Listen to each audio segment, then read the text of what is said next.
Football Tailgate. I'm Dan Watkins, joined as always by John McKechnie.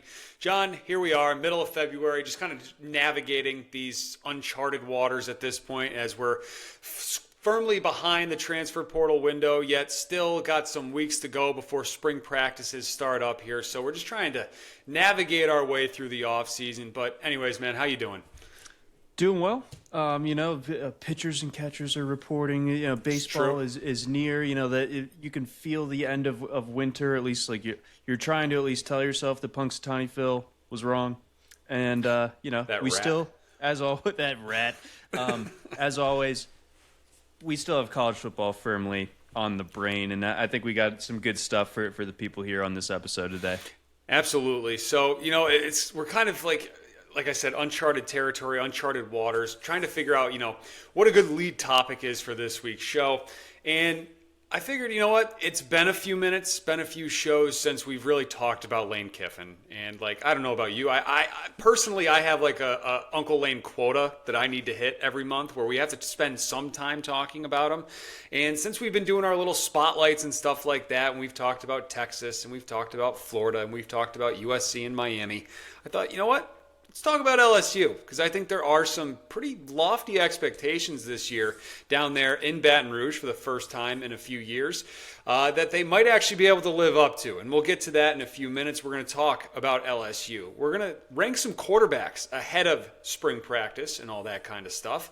There's been some changes in the landscape of the FBS, most notably the dominant powerhouse from the FCS, North Dakota State, is moving up a notch, moving up in the world. They're heading to the Mountain West and then New Look Mountain West for 2026. We'll talk about that. And then John's guy Gunnar Stockton, too, taking what I guess you could call a team-friendly NIL deal for this coming season down there in Athens. So we'll get to that as well. But before we do any of that, I just want to say thank you very much for watching. Make sure you are subscribed. This is College Football Tailgate. You can find us on YouTube, Spotify, and Apple Podcasts. At that name, College Football Tailgate, all those platforms. You can follow us over on Twitter or X at CFB Tailgate 25 and follow us on TikTok at CFB Tailgate, where the fun just seemingly never ends because people just, like to take one little sentence and just totally run with it. Yeah, I had a question about Florida State's attendance and people those are our people. That when we're arguing FSU attendance in February, that's when you hit the gold mine. Yeah, struck a bit of a nerve with those folks, as if that delegitimizes all the rest of the research that I did that was painting a pretty bleak picture of Florida State. But mind you, they do put butts in the seats apparently, or at least not to an embarrassingly low extent. The seats are mostly filled at the Doak, so they will have mostly, and they're going to need those butts in seats as they try to work their way out of that just insane athletic debt that they got going on down there in Tallahassee. We talked about that on last week's show, so you can go check that out on any of our channels. Anyways, let's start talking about LSU. So the LSU Tigers come into 2026 off of a season where they finished 7-5. Brian Kelly is gone. Lane Kiffin is in. Lane brings in pretty much the entire offensive coaching staff from Ole Miss, most notably Charlie Weiss Jr., who's going to be the OC. Lane's probably still going to call the plays, though, because we know how that works. Blake Baker sticking around as the defensive coordinator on that side of the ball. That huge portal class that Uncle Lane has brought in through the transfer portal. 40 guys, I believe, at last count was what he brought in. Depending on what site or outlet that you're looking at, whether it's ESPN or 24/7 or On3 or so on, LSU's ranked as either number one, anywhere from 1 to 4. When it comes to the portal class here. And most notably, that guy that they brought in is Sam Levitt to be the quarterback there in Baton Rouge. But, John, my question with LSU and with Lane Kiffin, and it feels like if you ask LSU fans, they're expecting this team to be playing for the national championship, I feel like. What's the realistic expectation here? How fast does Lane need to have success at LSU? Because I look at this roster and I look at their schedule, and I'm thinking this team should be in the playoffs for the first time since Joe Burrow was on campus. They absolutely should. I think there was a lot of discussion about how Fernando Mendoza and Kirk Cignetti kind of Kurt Signetti kind of like ruined it for like the programs of that ilk, like anyone who's sort of on that Indiana level. But turnarounds, at a program like LSU, clock's ticking immediately. Yeah. The second that you're on campus, there's now like a very real expectation. If Indiana could do it, why haven't you done it, right? So you're Lane Kiffin. Like you moved heaven and earth to get this guy out of Oxford, dealt with the just public deluge of everyone crapping on LSU and saying how horrible this big soap opera playing out while the season is still going on, while Ole Miss is still making a playoff run, everything like that. It was just like a lot to stomach if you're LSU. Now you're past it. The storm has cleared a little bit. You have a roster you can be happy about. They have 58 new players on this team this year, and so obviously the guys that they retained are guys that are, for the most part, like, they really wanted to have back. So, anything that wasn't nailed down is gone, but anything that was, you got to feel pretty good about it. And you look at this team now, this collection of talent and the coaching staff, and it's like, why not? And what's nice is we're going to learn pretty quickly, I think. And it's not just the Clemson game, although the stark contrast between Lane Kiffin and Dabo Swinney, just the two guys who go in completely opposite directions with how they go about their business in today's modern college football world.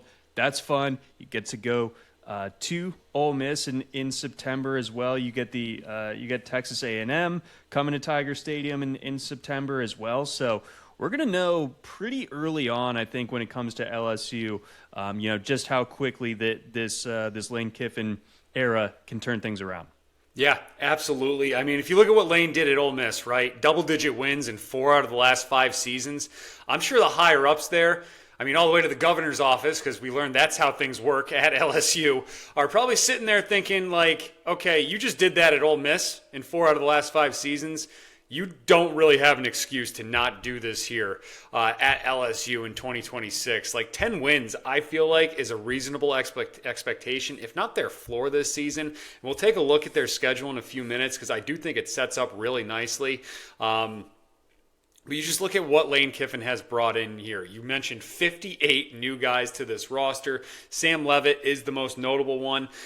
I'm stoked for Sam Levitt. I think that he's going to have a monster season there as long as he is healthy in LSU. Pretty much a brand new wide receiver room for him to throw to, but Kiffin did work there as well.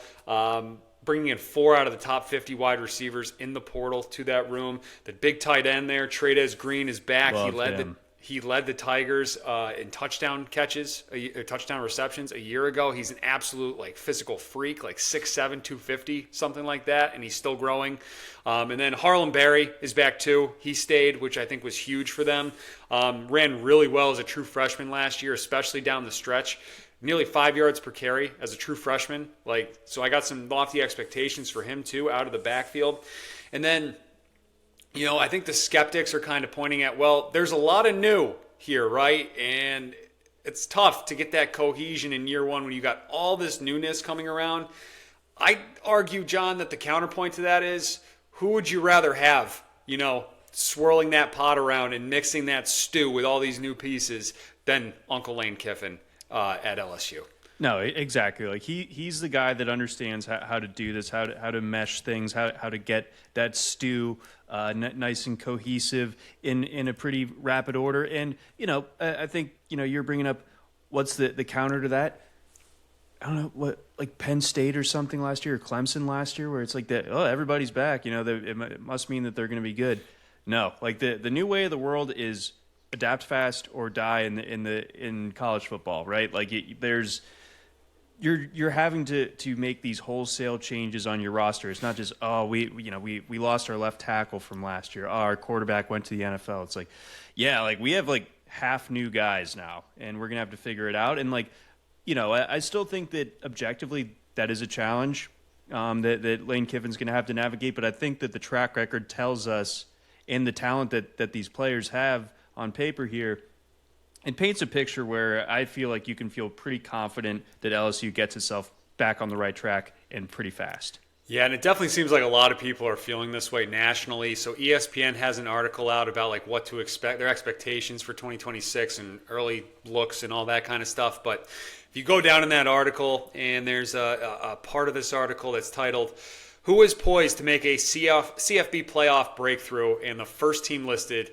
is the LSU Tigers. I'm just going to read from this article here. No one leverages the portal like Lane Kiffin. He left a playoff-bound Ole Miss team for LSU's seemingly unlimited potential for roster additions and immediately assembled the nation's top transfer class, including landing 3 of the 6 best players available. That haul includes his new starting quarterback, Sam Levitt, who we've talked about, a plug-and-play offensive tackle with NFL first-round ability in Jordan Seaton, and then the edge rusher from Ole Miss, who I don't want to butcher his name, but he had 9 sacks a year ago for Kiffin there up in Oxford. And then if you look at the high school recruits that Kiffin brought in this season, the top 3 defensive tackles in the class, including the nation's top recruit, Lamar Brown, who is going, all are going to LSU. All 3 could see the field next season. So I really like what Kiffin's doing here, and we'll dive into this schedule here shortly. But what do you think about all this? That's how you win.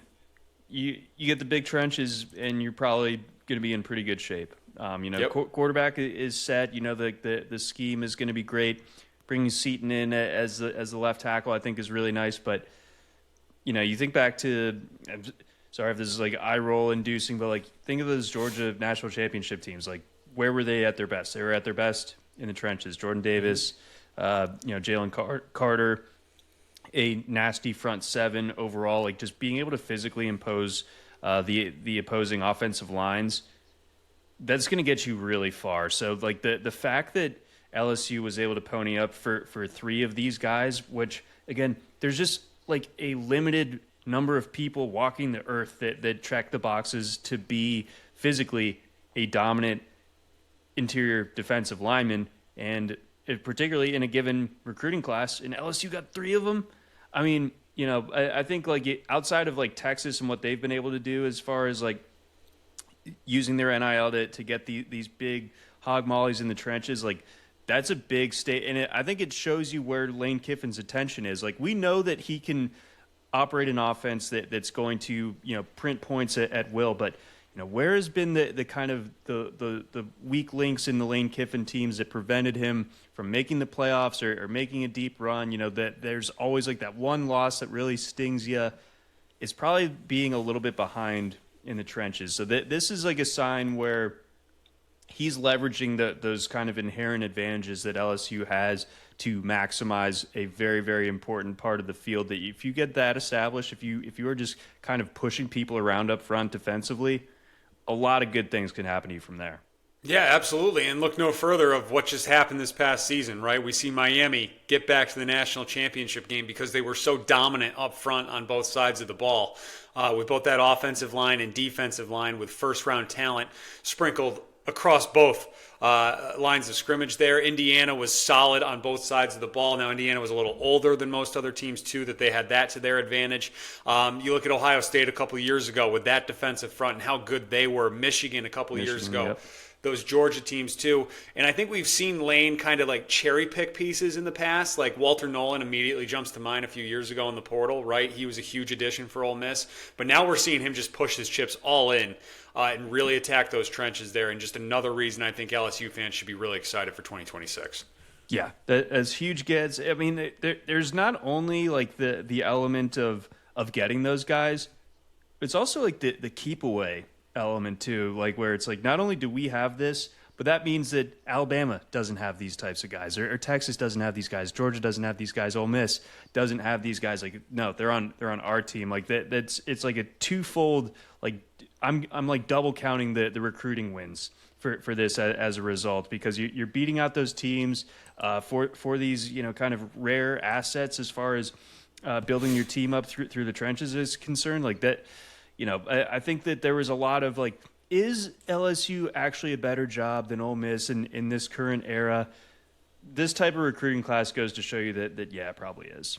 Yeah, and what's actually kind of interesting though, if you look at like the rankings and if you can take these however you want, right?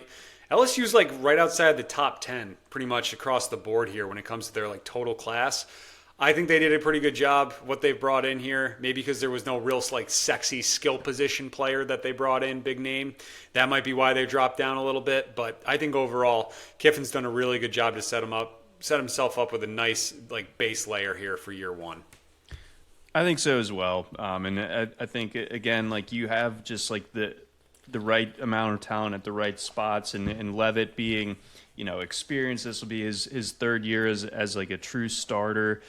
He's going to have a lot of weapons around him that, it's not going to be like Arizona State where it's, all right, if it's not Scadaboo a couple years ago and Jordan Tyson, where else is the production coming from? Like there's a lot of depth here. Getting Jace Brown, I thought from Kansas State was a nice get. Jackson Harris, a guy who totally blew up last year at Hawaii. That Lane Kiffin already knows how to get the most out of Winston Watkins. He was at Ole Miss last year, and like you alluded to, Trey'Dez Green, a lot to be excited about with him. So, Levitt, I think we know that he's a really talented guy.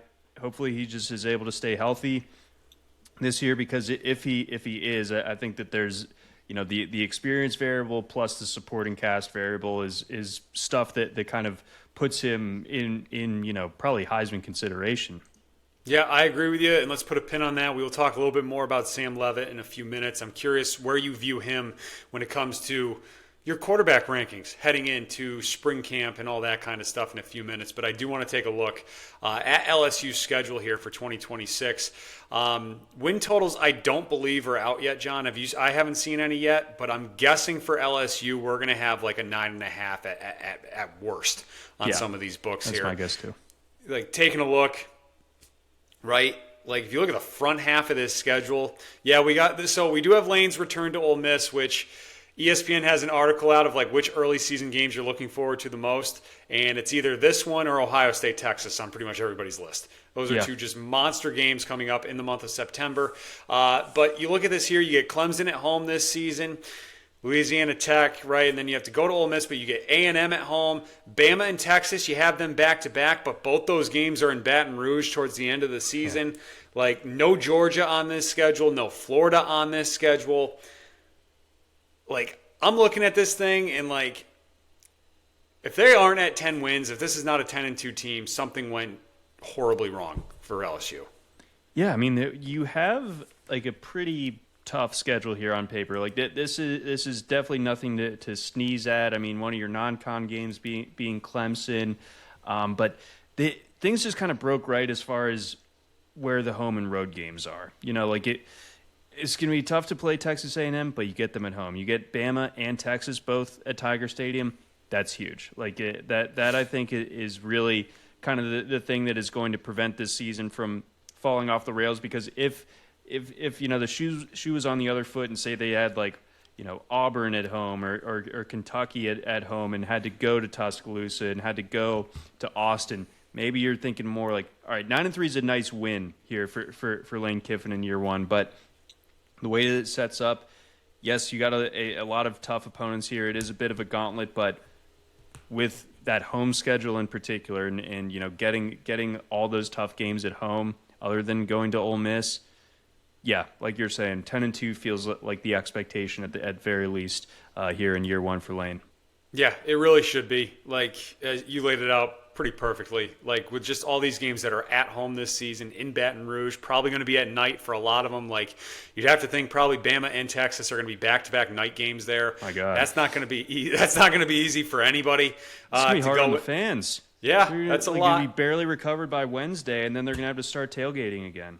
Right? Like, it's going to be something there. There could be a little potential letdown spot against A&M, right? I'm sure there's going to be a lot of emotion going into that Ole Miss game. You go right back, but you get them at home too, and it's just like everything just sets up nicely. Could be a little tricky end of the season there at Tennessee, another former stop for Lane Kiffin that some might remember that he's got to go to and face those demons there in Knoxville. But I don't really know what to expect from Tennessee at this point. And then Arkansas too. I have no idea. I have no idea what to expect from Arkansas. But John, I would say LSU is probably going to be favored in at least 11. If not all 12 of these games. Dang. Yeah. Yeah, I would say that's about right. Maybe like the Texas game Is a pick. would be the only one. Is it? Yeah, as a pick 'em. I think when they I guess if Chambliss does get eligibility, maybe Ole Miss is a slight favorite. But I remember that they had odds out for that game like right after Lane Kiffin announced that he was leaving. Like like the sports books will like cherry pick one or two games of a certain intrigue, and they're like, oh, you can already bet on that game. We're already going to put a line out there for you. Yeah, let me see. I'm just so let's see. They're favored by 11.5 against Clemson in week 1. Let's see what else. Do we have any other ones? That's all the FanDuel's got for us. Okay, so maybe they just close that window for now. Yeah, but like Ole Miss is only favored by 5.5 against Louisville right now on FanDuel in early season. So I think that depends on Trinidad Chambliss. That's a topic for another time. But anyways, LSU. The arrow, I think, is very much pointed up there in Baton Rouge. Should be favored in a lot of those games. And like we were both saying, right, it's playoff or bust here. There's really not much of an excuse outside of just debilitating injuries across the board for LSU for them not to be in the college football playoff for the first time since Joe Burrow was the quarterback in 2019. So speaking of quarterbacks, we just spent a lot of time talking about Sam Levitt there. John, I'm curious how you view Levitt going into this season when it comes to all the other returning quarterbacks across college football. It's a good class going into 2026. I remember we did our quarterback rankings going into this past season, which there was a lot of guys that we thought had some really nice potential, whether it was like Lenore Sellers or DJ Lagway from the glimpses that we saw. This year, I feel like we have some much more like concrete, we know what these guys are going into this season, and they're just looking to build upon some really nice campaigns from a year ago. So give us your top 5. My top 5 here, because like you said, there's a lot to choose from. Really deep class of returning quarterbacks, but number 1 for me is Darian Mensah. I think that dollars to donuts, his talent is pretty much right up there with the best in the country, and you take him from Duke and you put him in South Beach in Miami behind that offensive line, I feel like only good things are going to happen. So Darian Mensah, my best quarterback for this coming season. I'm going to do a little fan service here. Maybe am I mushing? I don't know. CJ Carr. Ooh. Heisman favorite CJ Carr, by the way. Yeah, I have him at number 2. I think that he absolutely has the goods. I think that he... we're going to see what he can do without the elite running game helping him out, but I think there were signs that Carr is the guy. So he's my number 2 quarterback. I got Julian saying 3. He's going to be able to. He's got 2 options to respond from the way that he played against Miami. He can either kind of use that as fuel, or he can just kind of continue to kind of have questions about how does he handle pressure and physical defensive lines. He kind of looked like a sickly Victorian child against the Canes. Needs to fix that, but I have reason to believe that he can. Arthur Smith, don't overthink it. Just saying, Jeremiah Smith, you'll be fine. Jade Mailata is number 4 for me, and then Arch Manning will be 5th. So I will give the kind of necessary tip of the hat of the cowboy hat, the 10-gallon hat to Arch. I was impressed by the way that he played down the stretch. So no Levitt in your top 5. Where would you put Sam? He's in that next tier. I don't love the accuracy from him, but I think playing in this offense should help things. I had a lot of questions about Jackson Dart when he got to Ole Miss, and Dart answered them pretty emphatically during his time there in Oxford. So I'm expecting a similar level of development and growth just in this 1 year with Levitt under the Lane Kiffin system. So I'm optimistic, but I'm just saying that right now, until we see that particular wart in this game get fixed, I'm going to leave him outside of my top 5, but just barely. So I feel like on your stove for cooking quarterbacks, right? You have Sam Levitt simmering at a 4 or a 5 right now. Yeah. He's in the pan. He's back there. I got an eye on him. I'm checking under the lid and everything, but I don't have him front and center now. So I got him cranked up to full heat. Right He is the quarterback I am looking forward to the most. Watching from a neutral observer perspective, I have him as my number one quarterback going into 2026. I love the marriage with Lane Kiffin. You've seen what Lane has done in the past with quarterbacks right when he gets his hands on them, whether it's Matt Corral, Jackson Dart, Trinidad Chambliss. Now he gets Sam Levitt, who I think is more talented than any of those guys. You put him into that system with all those different weapons he's going to have, the big tight end. My one concern with Levitt, right, is that we saw him just get so over-reliant on getting the ball to Jordan Tyson at ASU. And, like, understandably so. If you have a Jordan Tyson, yeah, you're going to want to try to funnel him the ball. And I'm curious to see, right, how's he going to do spreading the ball out a little bit more if he doesn't have that elite go-to guy, which I'm not sure there is that elite number one wide receiver at LSU going into this season, but there could be one that very much emerges down the stretch here. So that's my one concern with him, but I have him as number one right now. Just the talent. If he's fully healthy, I think he's going to have a monster year. Number two, I'm going to go Dante Moore, who returns to Eugene. Great season a year ago. I expect more of the same this next year as he is a senior, has even more experience. Like I think he's going to have another monster year there, up there for the Ducks. I got Darian Menza at number 3. Love the fit in Miami behind that O-line, right? High hopes for what he's going to be able to do with Shannon Dawson calling plays for him. And he's bringing his best receiver, his number one target, right, Cooper Barkgate, down to Coral Gables with him, plus Malachi Toney, Mark Fletcher in the backfield. I think this is going to be a pretty good season for Darian Menza. I'll go Julian Sayin at number 4, right? Coming off a great year where he was a Heisman finalist. And I feel like if you're talking about best quarterbacks, well, you got to have the guy that's throwing to Jeremiah Smith on your list because he's going to put up some pretty good numbers. And then number 5, I'll go Arch Manning at number 5 as well. I'm in on the hype. I love the Cam Coleman addition. Ryan Wingo's back. Got some great running backs. The offensive line should be better. Love the way Arch played down the stretch. Like, everything is pointing up for Arch there for him to have a monster year too. And then, because I know you're going to ask me, I got CJ Carr right below that. I just couldn't fit him in my top 5. But I do expect CJ Carr to have a really nice year in 2026. Yeah, I think it's all right there for him. Let's see. As far we talked about, or like briefly mentioned, a couple guys who maybe didn't live up to expectations last year. I think, Lagway and Sellers are worthy of that discussion. So between Lagway, Sellers, Bryce Underwood, how would you power rank those 3? Because I think that the ceiling case is there for each of them, but the floor case is absolutely there as well, as we saw oftentimes last year. Bryce Underwood obviously having only played the 1 year so far, but like if you had to ride with one of these guys this year, who is it? And 1 to 3, who you got? I guess I'd go Lenoris Sellers, number 1, right? Just because familiarity where he is, age, what we've seen from him. Like I think he's set up to have the most success, just with all those factors going around.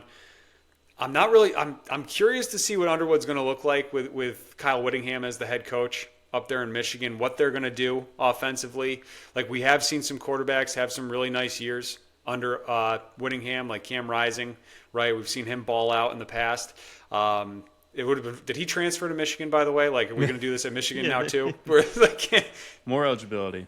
Yeah, right? I mean, we just had a kid get a 9th year at where is he, Montana or something like that? Someone right. Who was recruited while Barack Obama was president is still playing college football. And then Lagway is just a total question mark. Like, in the Big 12, he should be able to put up some gaudy stats, right? We just saw Sawyer Robinson put up some big-time stat numbers down there at Baylor, but, like, I don't know. That's interesting. And if I'm Dave Aranda, I don't know if that's the guy that I'd be hitching my wagon to, who I think Dave Aranda is very firmly on the hot seat this season. So, yeah. I'll go Sellers, Underwood, Lagway. Okay, I think that's about right. Lagway, I understand the allure, the potential too, but I mean, last year it felt like it was so far away from being reality that he's probably third on that list. I think that there were moments where Bryce Young could operate that offense.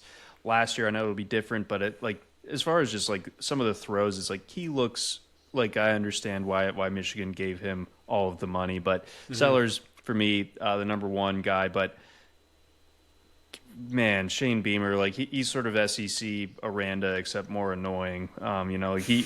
He's where's the talent on that team? Like they're so good at like getting one or two like kind of like freakazoids, but like a complete roster just never seems to be the thing there in Columbia. So like Nick Harbor, not a complete receiver, like a kind of like a track monster type of guy, but like you can't build your offense around him. Like I wish that Sellers had a little bit more reliable pass catchers around him to see him get maximized, because I think what we saw in 2024 is real. But the problem is like the problems with this South Carolina program are why 25 went the way it did. Yeah. Yeah, no, that's fair. It's absolutely fair. I mean, there's a but to all three of those guys that you can bring up. So it'll be interesting to see how all three of those play out. One quarterback that we have not talked about yet, which I'm a little surprised, because if you look at On3's quarterback rankings, which came out this week for the 2026 season, they have Gunnar Stockton, Georgia's quarterback, as the number 2 rated QB going into 2026. Neither one of us put him in our top 5, yet I know both of us, from how we were talking towards the end of this past season, were very impressed with what Stockton was able to do. Stockton's been in the news the past few days because of his NIL deal, taking what basically amounts to, if he was a pro, a team-friendly deal. His agent says he could have made 2 to 3 times more if he entered the transfer portal, but he didn't, and he waited for the portal to close before signing to give Georgia a little more money to work with in the portal to bring in some other guys around him. You're much more tapped into Georgia than I am. You're an alum. Gunnar Stockton, I know you had your questions at the beginning of the year, but he impressed you a lot. How you feel going into 2026 with Gunnar at quarterback? I mean, I feel good. I feel like I still left 2025 feeling like there's some issues in Stockton's game, some hitches to his giddy up that, I'm a little bit skeptical as to like how fixable they are. Like, if he is kind of like a slow processor that's a little bit afraid to go over the middle, how do you really fix that? I think that, so much of this offense was predicated on Zach Branch screens. He's gone. Noah Thomas is gone. Colby Young gone. Oscar Delp gone. So I think it helps that Stockton played a ton of football this past year. Going to be one of the more experienced quarterbacks going in to this coming season. He's got athleticism. He's got a strong arm.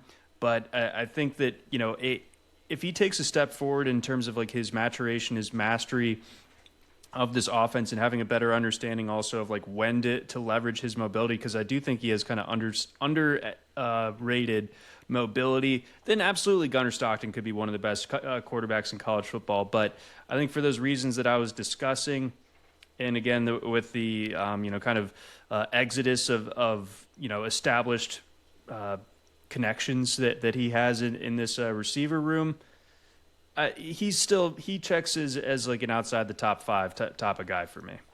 Yeah, I think one of the keys for Gunnar this year, and this was something we were both kind of banging the drum for down the stretch, especially in that playoff game, use your tight ends. Like, you got one of the best tight end rooms in the country. That's going to be the case again this year. Georgia just seems to pump these guys out like crazy.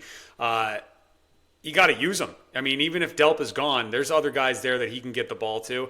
And yeah, you mentioned his ability as a runner. I do think that's underrated. I mean, his legs were huge against Alabama in that SEC championship game, as he was just able to continuously move the sticks. And that could very well be the answer to someone who's processing slow, right? To be able to go and pick up 5-6 yards and just keep those chains moving and get first downs.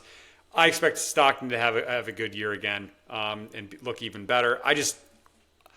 So when I think of Gunnar Stockton, like, I don't think of like a pure passer or anything like that. I just think of a gamer, right? Like someone who's just going to go out there and just kind of lay it all out on the line, like not full on if we were talking about like the Haynes King spectrum, right? Mm-hmm. Of being a warrior. Like, I don't think Gunnar's like fully to the Haynes King level, but he's definitely like up to like a 7 or 8, I would think, on that scale there from. I can't even think of like someone who's the opposite of Haynes King right now, but like Blaine Gabbert. Yeah, sure. You'd have to throw it way back. Right?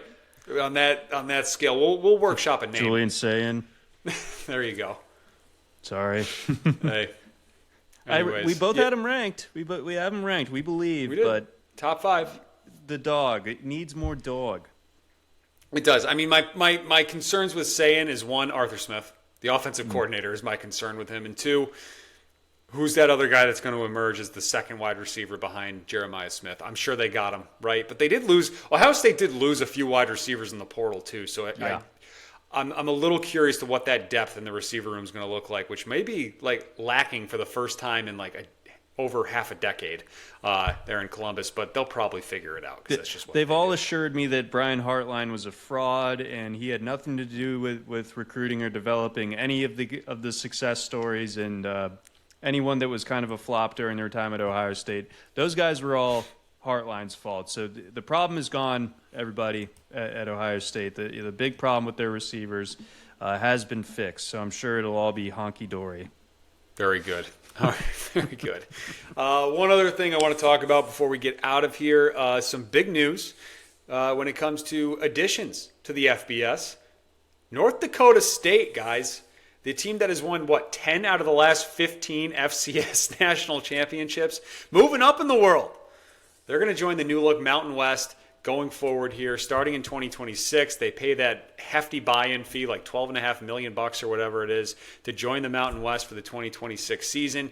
I love this because I want to see how good this program is. If they can instantly have success, I think they're going to a conference where it could set up that they could have some nice success going into this season. The problem is, and this is one of my big pet peeves with just the NCAA or the College Football Playoff, the conference, whoever's doing this playoff probation thing and championship probation thing, right? So they are fighting this in court, but as of right now, and we've seen this in basketball a few times recently. I think Merrimack had this in basketball where they ended up winning their conference title game, yet they couldn't go to the NCAA tournament because they hadn't met the 2-year probation or whatever. Get rid of that. That is the dumbest thing ever. If the team is good enough to instantly go up a level and up a division from FCS to FBS, and if they're good enough to play in the Mountain West Championship game, they better be playing on conference championship weekend. It's so stupid that there is even any sort of probation there. What are you scared of? That a new team's going to... Is it just to save the other schools from being embarrassed? Is that what this is? North Dakota State should be allowed, if they are that good. And now, look, they could go 6-6, and this could all just be mute. But if North Dakota State goes into the Mountain West and they're good enough to get to that title game, that championship game, they should be there. And if by somehow they can make the college football playoff as that G5 school, I would love that story. That would be a lot of fun. They should be allowed to do it. Because, is it to discourage conference hopping? Because I think Texas played in the SEC championship right away. I think it's only division. Level jumping. Yeah. It's weird. It feels completely unnecessary. If they're good enough to come into a new level and win 6 games or win the conference regular season wise, why what is the thought process behind them being on some sort of made up probation? Again, I keep coming back to this. We keep coming back to this. NCAA needs to make its PR layups. I feel like this one is an easy one to fix for them. So I would like to see them do that. But man, yeah, North Dakota State. I mean, this is an awesome, fun little story. It's going to be great to see the Bison on TV a little bit more easily, and with cameras that look like they're from this decade or this century. And if you stack them up as far as where they would have fit in the Mountain West and the overall landscape last year, they would have been kind of middle of the pack in FBS generally, according to Bill Connolly.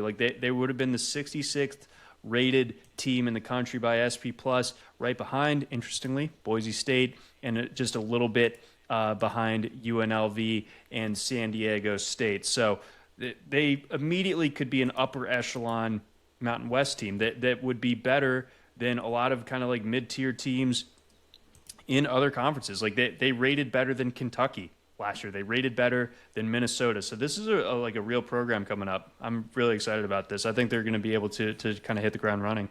Yeah, and so the most recent example that we have of them playing an FBS school was Colorado a few years ago.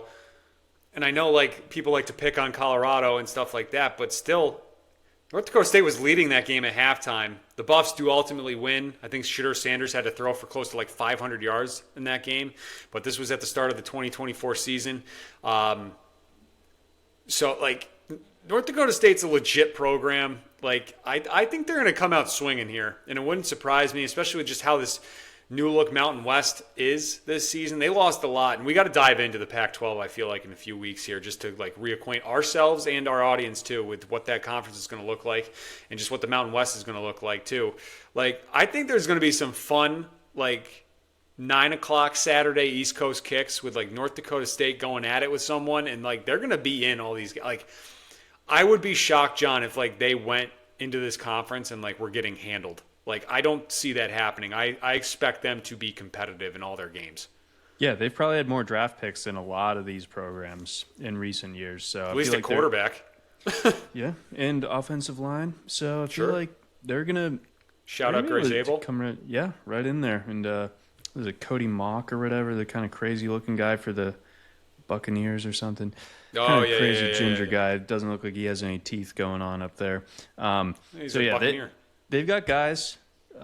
They got dudes. I think they're going to be able to make this transition very smoothly. All right, very good. All right, anything else you want to get to before we wrap it up? I think we've got it covered. I'm glad you humored me with the Georgia corner quickly on Stockton. We had to get that out there. But no, I think we covered a good bit of ground here today. Very good. All right, guys, that's going to do it for us. College Football Tailgate. Make sure you're subscribed or following. It helps us as we grow this show. We see a few of you every week hitting that subscribe button. It means the world to us. We'll keep doing this throughout the offseason. Spring practices, John, like less than a month away. Like it's getting close. So I'm pumped. Can't wait to talk about that. A little more actual football to talk about, but offseason chatter is always fun too.